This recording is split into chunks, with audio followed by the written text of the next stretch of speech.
tabletang gamot sa sakit na epilepsy. Kilala ito sa tawag na X Pinoy. Ano ba ang epekto nito kapag iyong inabuso? 3.1 trillion pesos. Ito raw ang utang ng ating bansa. 30,000 kada Pilipino kahit bata. Kaya mo bang mag-abono para rito? Basta bata dapat daw busog sa laro. Pero paano kung naglalaro nga? Pero may libo-libo naman pala silang itinataya. Personal naming inalam. Sinaliksik ang bawat anggulo. Ang mga detalye ay kinumpleto. Ang lahat ng yan nakatala sa Reporter's Notebook.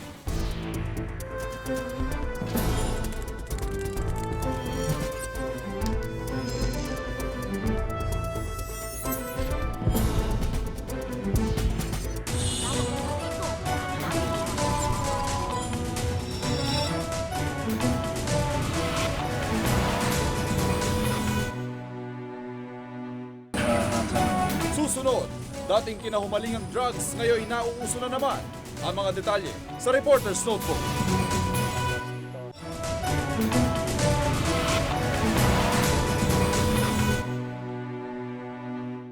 Generic name, clonazepam. Sa kalye, X Pinoy. Noong dekada 70, nauso ito dahil sa dulot daw nitong kakaibang trip. At ngayon, muling nauuso dahil mas mura daw kaysa shabu.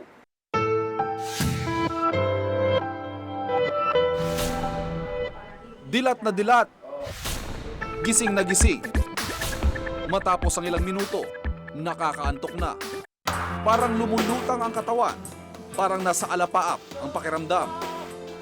Ito raw ang epekto ng clonazepam o mas kilala sa tawag na XP o X Pinoy. Marami sa ating mga kabataan ngayon ay masasabi nating game na game sa pagsubok ng iba't ibang mga bagay, pati na ang paggamit ng mga ipinagbabawal na droga. Ang X Pinoy na gamot sa epilepsy, tinitira na rin. Isa itong depressant o pampakalma na ginagamit ng may sakit na epilepsy. Pero hindi lang may epilepsy gumagamit nito, maging mga adik nahuhumaling dito. Una raw ito naging hit noong dekada 70, pero bumabalik ito sa uso dahil pamalit na raw ito ng mga adik sa mga drogang tumataas ang presyo tulad ng shabu. Bukod sa pag-inom ng XP, may iba pa palang paraan ng paggamit nito. Ang grupong ito dinatnan namin na nagdudurog ng XP. Pumayag silang makuna ng video. Maya-maya pa'y sininghot na nila ang XP na parang cocaine. Mas mabilis, sundong agad yung head rush. Stig, di ba? Ang magkapatid na ito sa hirap at ginhawa, palagi magkasama. Pati sa paggamit ng droga, magkasama sila. Kasi dati hindi kami agree sa isa't isang ginagawa namin. Hindi kami nag-agree. Medyo, yung mga first time, binabanatan ako nito, pero sa laki ng katawan ko, hindi umubra. Ilang minuto pa, kita na ang epekto sa mga gumagamit ng XP. Si Gerald, nag-sound trip. Ang ilan tila nawalan na ng kontrol. Habang si Gerald, nag-iba ng trip. Girlfriend ko, si Minnie Mouse. Hindi daw mag-artista eh. Pihado raw, di nila matatandaan ang kanilang ginawa kinabukasan. Tulad ni Gary, binugbog kahapon ng isang grupo habang high sa XP. Yan yung mga sanhinang, ito, hindi mo nga alam kung ano nangyari kagabi. Oo. Paano ako hinatid sa bahay? Saan ako galing? Memory loss, totally memory loss. Wari mo'y lasing ang grupo kahit na ilang bote lang naman ang nainom nila. Parang pulutan naman kung ituring ng mga kabataang ito ang XP. Mas malakas daw kasi ang tama kung sinasabayan ito ng beer. Inabutan namin silang high. Katitira lang daw nila ng X Pinoy. Oo, aminin ko. Pwede to. Aminin ko. Hindi naman kay pulis eh. Si Spike, 16 anyos pa lang daw siya nang una niyang matikman ng XP. Impluwensya ng kabarkada raw ang dahilan nito. Kailan mo sinimulan yung pagtitake ng XP? Nung first year, first sem, na-introduce sa akin ng friend ko. Medyo curious kasi ako, basta new drug, curious ako. May kaya ang pamilya ni Spike, pero kapag bangag sa X Pinoy, iba ang pagkatao niya. Experience ko sa XP, yung kasama ko yung girlfriend ko, pumasok kami sa mall, sunod-sunod talaga. Shades, mga small items, Tapos yung kaya yung tataka ko, ba't ang lakas ng loob ko? Parang walang kaba. Oo. So, dire-diretso lang. Shoplift? Yeah. Si Randy tumigil na raw sa paggamit ng X Pinoy dahil naapektuhan na raw ang kanyang pakikitungo sa tao. Stop ako kasi yun yun, naapektuhan yung relationship ko sa mga kaibigan ko. Yung mga hindi yung gumagamit ng XP. Parang kasi puwas na gumamit ako. Parang nagiging burden ako sa kanila. Imbis na isipin na nila sarili nila, pauwi na. Iisipin pa nila kung paano ako makakauwi. Ngayon, kakaibang high na ang nararamdaman ni Randy matapos talikuran ang droga. Prescription drug ang XP o X Pinoy. Ibig sabihin kailangan ng reseta para makabili nito. Ang kaso, napepeke ang mga reseta at kung minsan, hindi naman maurirat ang ilang butika. Katunayan, sinubukan naming bumili ng XP gamit ang pekeng reseta. Meron kayo Walang pag-aalinlangan kaming pinagbentahan. okay. Matapos makabili, agad naming tinurn over sa otoridad ang nasabing droga. Or mga 60 tablets lang. Si Ronald, eksperto sa pagpeke ng reseta. Di tataas sa 100 pisong sinisingil niya sa paggawa nito. At ang nakukuha niyang bayad, siya ring ipinambibili niya ng X Pinoy para sa sarili niya. Sa ilalim ng batas, habang buhay na pagkabilanggo hanggang kamatayan ng parusa sa ganitong gawain ni Ronald. May multa rin mula 500,000 piso hanggang 10 milyong piso.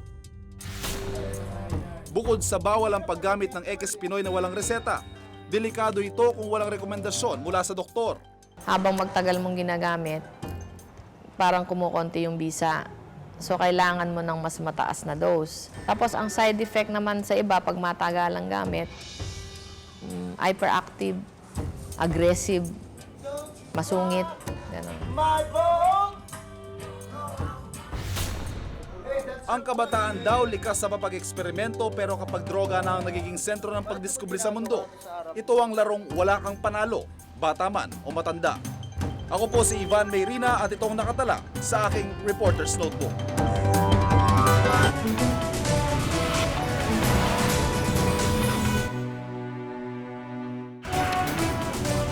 Mga dapat ay inosente pang bata gumuna sa sugal? Ang mga detalye sa Reporter's Notebook.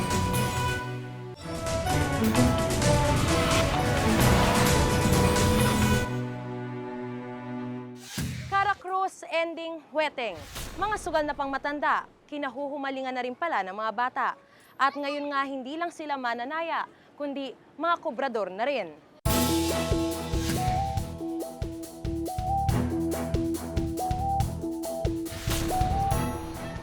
Sa lugar na ito sa Maynila, karamihan ang nakatira, mahihirap.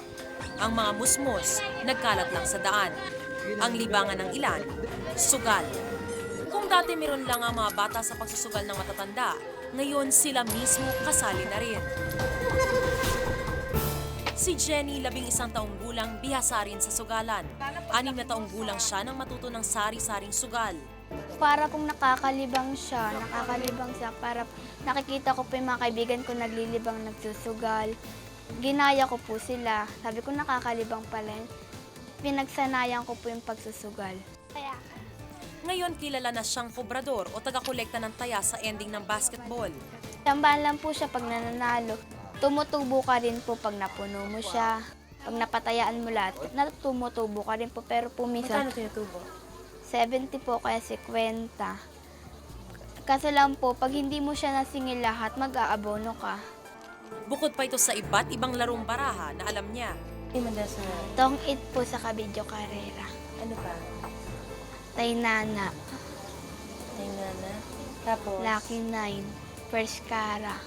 Tainana. Matalinong bata si Jenny, kaya hindi problema sa kanyang magulang ang kanyang mga grado.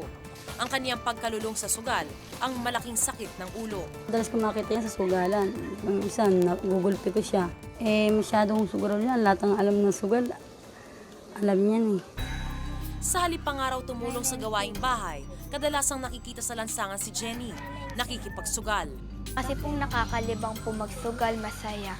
Ayon sa isang psychologist, malaki ang nagiging epekto ng ganitong gawain kapag namulat dito ang isang tao sa murang edad pa lang.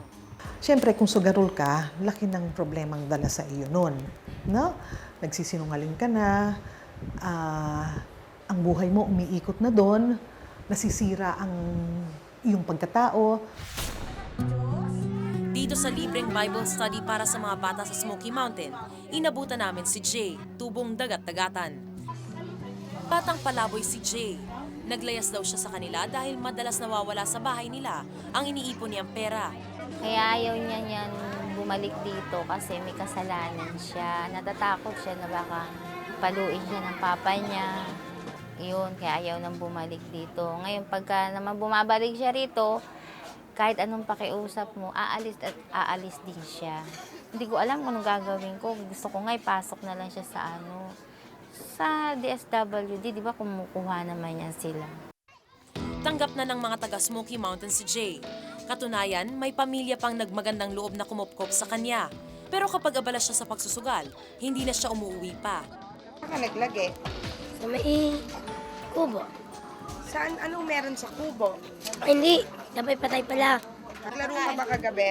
Nakakain kasi sila. Naglaro ka kagabi? Anong nilaro mo? Nakinain lang. Ha? Nakinain.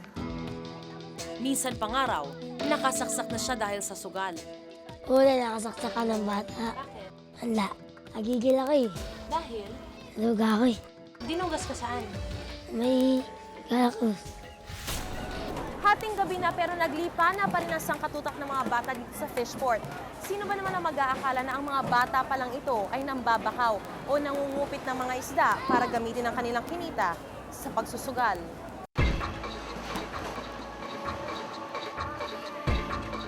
Dito sa Navotas Fishport, sari-saring manggagawa ang aking nakita. Kasama rito, mga bata. May tagatulak na mga banyera ng isda galing sa lansya at meron ding mga batang mambabakaw o mangungupit ng isda. Ang ilan sa kanila namumulot ng mga nahuhulog na isda. Kumikita sila ng hanggang 150 piso mula sa mga binakaw na isda. Pero ang ilan sa mga nakausap ko, ang perang pinagbentahan ng isda, kanilang ipinasusugal. Sinognog ay isang batang mambabakaw. Tahasan niyang inamin sa akin na ang perang nakukuha niya mula sa pangungupit ng isda, dinadala niya sa sugal. Kumukuha ng isda. Tapos, Ibebenta ko. Ibebenta ko tapos magsusugal ako. Pagtapos ko magbaraha, magkakarakrus ako. Tapos may nakita ko karakrus, may nakita ko sa class, nagsasakla ako. Nananalo rin ako ng malaki. Si Renz ay kasama ni Nognog sa pambabakaw at pagsusugal. Aminado siyang mali ang kanilang ginagawa, pero ito na raw kasi ang nakasanayan nila. Nakakaaliw po kasi. Masaya, yung tawanan, talo ka, yung tuksohan gano'n. Kaya po gusto namin magsugal. Pag talo, manguha po ulit kami. Manguha po kami ng isda. Nagulat ako nang lapitan ko ang ilang otoridad at nalaman kong wala pa rin silang aksyon sa suliraning ito. Pero ang mas malala, tila nagtuturuan pa ang mga ahensya sa kung sino ang dapat lumutas dito. So dahil na sa inyo, nalaman namin na may mga bata pa lang yan nagsusugal. Meron kami dito yung Maritime Police, yun ang lead police agency sa loob. So kasama namin sila na manghuhuli at i-coordinate namin sa DSWD dahil unang-unang mga bata to. Nasa komunidad ang control nito. No? Sila ang may ordinansa, sila ang may batas tungkol sa against gambling. Nasa barangay yan. At ang mga magulang ang dapat nagsusubaybay, lalong-lalo sa mga maliliit na bata. Tila hindi nga malinaw kung sino ang dapat na managot. Pero ang nakakalungkot, hanggat hindi natutukoy ang konkretong solusyon, hindi kaya isinusugal na rin natin ang kamusmusan ng mga batang ito? Ako si Mariz Umali at ito ang nakatala sa aking Reporter's Notebook.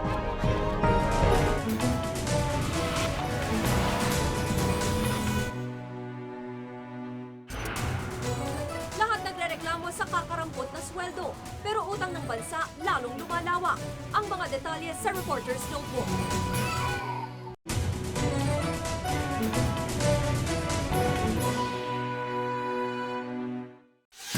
Reklamo ng bawat Pilipino, maliit na sweldo. Ang buhay daw nila, panay utang dito, utang doon. Pero dahil pala sa utang ng ating bansa, malaki rin ang nababawas sa kanila pagdating sa serbisyo ng gobyerno.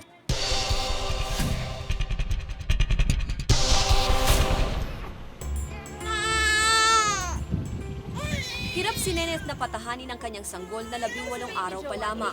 Hindi kasi niya alam kung anong dinadaing nito. Ang bungang araw sa katawan, ang kumakalam na tiyan, o di kaya'y ang masangsang na amoy ng imburnal. Masahol pa raw sa lungga ng daga ang tirahan ni Neneth. Sa imburnal na siya nanirahan buhat ng mapadpad sa Maynila mula Negros Occidental. Nagbakasakali raw siya na mas giginhawa ang kanyang kabuhayan kung dito sa Maynila manirahan. Bago pa lang ako dito.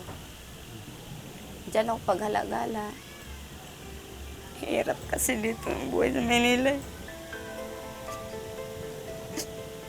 Puntos hindi ako mag-asawa pero napilitan ako Swerte na raw sa kanila ang makakain ng 3 beses sa isang araw. Kandakuba na raw ang mister niya sa pagbebenta ng squid ball at pugo. Ang kinikita nito kada araw ay kulang-kulang 200 piso lamang. Kapos pa rin sa mga gastusin nila. Araw-araw, maghahulog kami sa lakansya, 10 piso. Kahit ganun, makaipon din kami. Para makauwi na rin, nahirapan na rin kami dito Noong una, akala ko'y isang pamilya lang ang naninirahan sa Imburnal. Pero habang nagtatagal kami sa lugar, nakilala namin ang ilan pang mga residente. Tulad ni Aling Mona Lisa, 6 ang kanyang anak. 7 taon na siyang naninirahan sa Imburnal. Galing pa raw sila ng Leyte. Importante sa akin yung tirahan. Sobrang dami ng anak ko. Galing kasi kami probinsya, wala kaming bahay dito. Dati, nangungupahan kami, hindi namin kaya mangupahan. Kaya nagtiis kami rito. Manhid na raw ang ilong niya sa sari-saring amoy na nalalanghap dito. Pinipilit raw nilang magpamilya na gawing tahanan ang maruming silungan. Sa maliit na butas na ito sila pumapasok upang makarating sa kanilang mga bahay. Bahay nga bang maituturing kung ito ang lagusan ng mga duming nanggagaling sa iba't ibang lugar?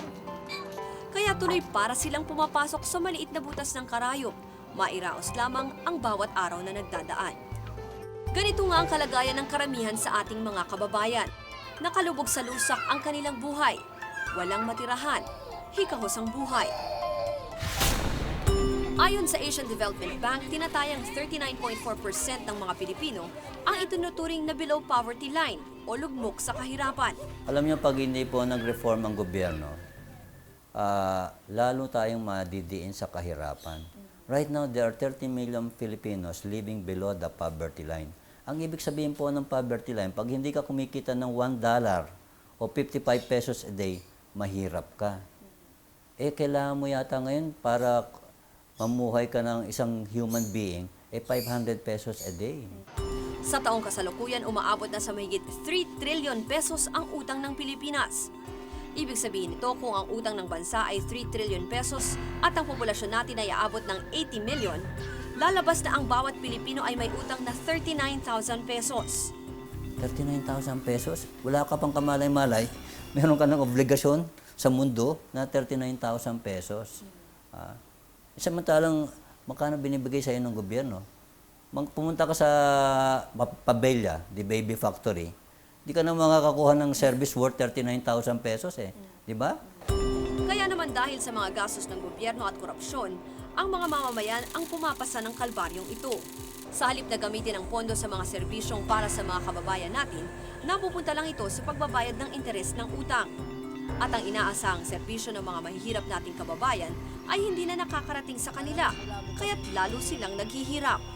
And during the last 30 years, lumaki po ang bilang ng mga mahihirap from 10 million to 30 million today. Ibig sabihin po, yung inutang ng Pilipinas sa labas, hindi ipinundar para umunlad ang bayang Pilipinas, para mag-improve ang living standards ng mga Pinoy, at para mag-render ng basic services. Kaya nga raw kapit sa patalim ang ilang kababayan natin tulad ni Aling Felicita. Wala raw patapon para sa kanila, kahit na ang mga tira-tirang buto ng manok na galing sa mga fast food chain na tinatawag nilang batchoy.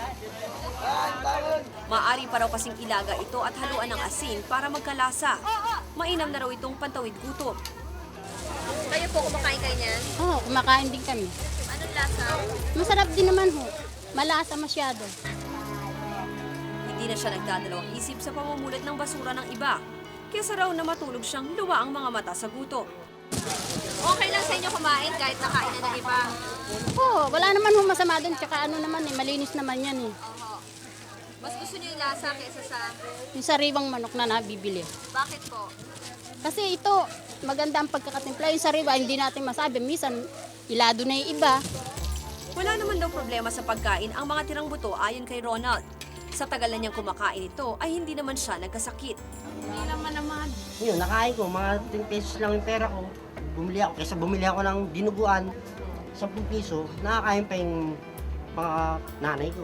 Sardinas? Ba't hindi Meron. na sardinas? 2 piraso lang yung sardinas kasi. Oo. Tira lang sa amin yun. Ba't kayo nagtsatsaga sa ganyang klase ng pagkain?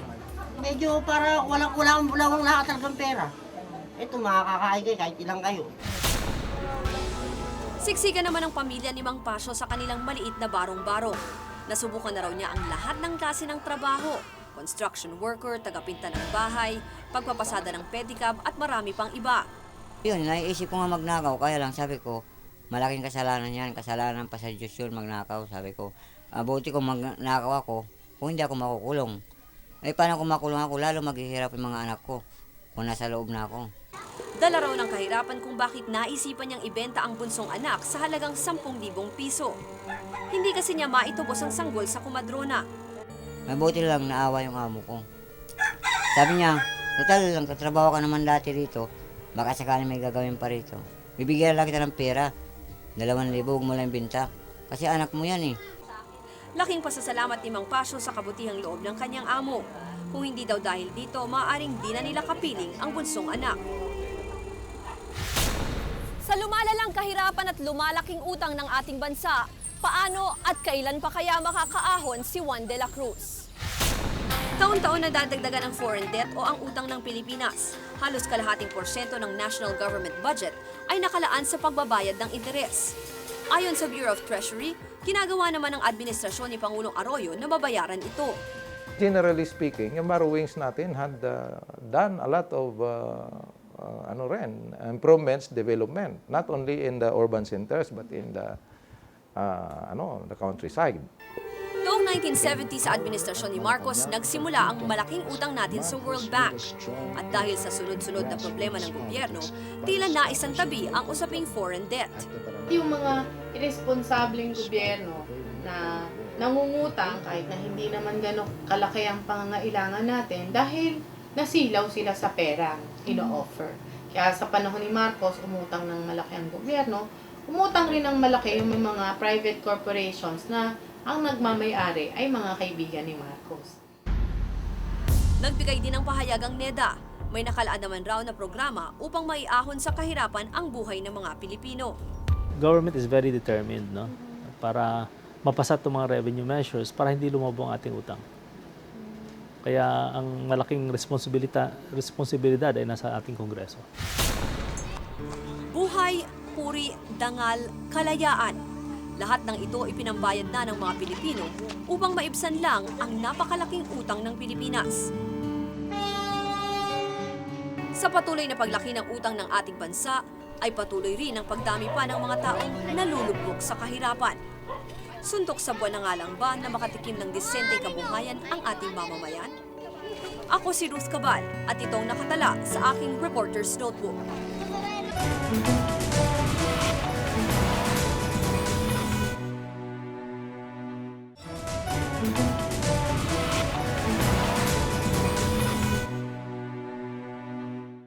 Kung may nais kayong ipasiyasat na isyu o balita, maaari po kayong tumawag sa amin sa 928-4239. Maaari din kayong mag-email sa amin sa reportersnotebook@gmanetwork.com. Para sa malalimang pagsiyasat sa mga issue at mga balita, samahan kaming muli sa susunod na Martes. Ako si Maris Umali. Ako si Ruth Cabal. At ako naman si Ivan Mayrina. At ito ang Reporter's Notebook.